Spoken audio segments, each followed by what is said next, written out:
最近几年，除了流行 SUV 型私家车外，还比较流行的那种旅行房车。这种车，麻雀虽小五脏俱全，很适合出去旅行的时候喜欢自驾游的朋友开了。今天小编就给大家介绍一款 C 本就能开的最宽房车，空间堪比家里客厅，标配还有洗衣机，出游时超轻松。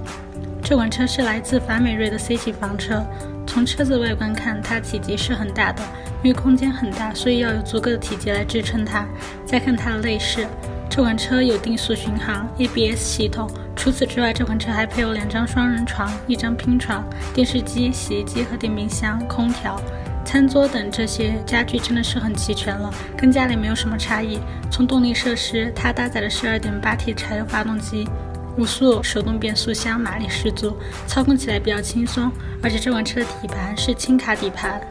所以后面的车轮是采用的是后双轮的设计，这一设计使这款车的承载力比较强，驾驶起来平稳。还有，虽然它是一款体积很庞大的房车，但是它是可以上蓝牌的，也就是说我们这里拥有 C 本的人也可以驾驶的。这一操作点就不要太好。除此之外，这款车是有拓展机制的，在本身的空间又增加了空间，可以自由活动的空间在这样下也是可以得到满足的。而且这款车在这样的配置下，价格并不是很贵，在48万左右，中等价格，所以出行旅游时，这样的车也是款不错的选择。